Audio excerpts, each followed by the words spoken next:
Maria ho Familia hanes nam família vulnerável nebe hela deit ihatos.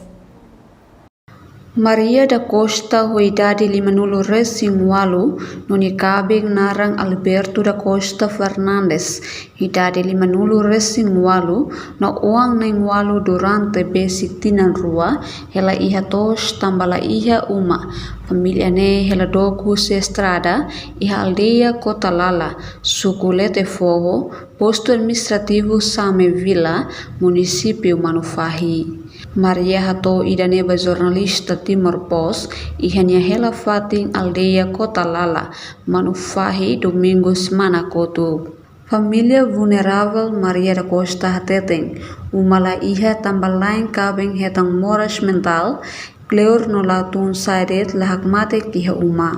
Agora katuas mai informa te dena nesa buat bokan la bele nia nesa be ema hatete den moras mental aida nema buat hoto nila hatene desa honi wani dene sanisan hoto so how det mak pamai ulah dena ya sekolah pa.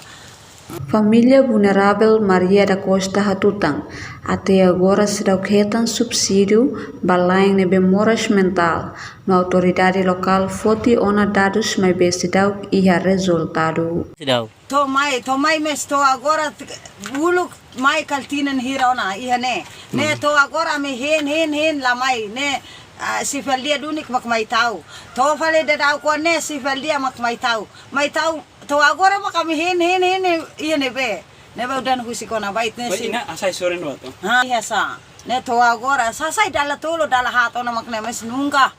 ami hen ba buat tidak ne sama klai hete beta udan ai husikona ba itanan na ulun sira mai hare ita atelan sane to hen loron ato mai la mai. Situação ne be enfrenta husi família vulnerável ne hafanu governo no autoridade local hodi bele tau matang no bele acesso ba umak bit laik husi manufahi Luis Casimiro Lopes hator reportagen.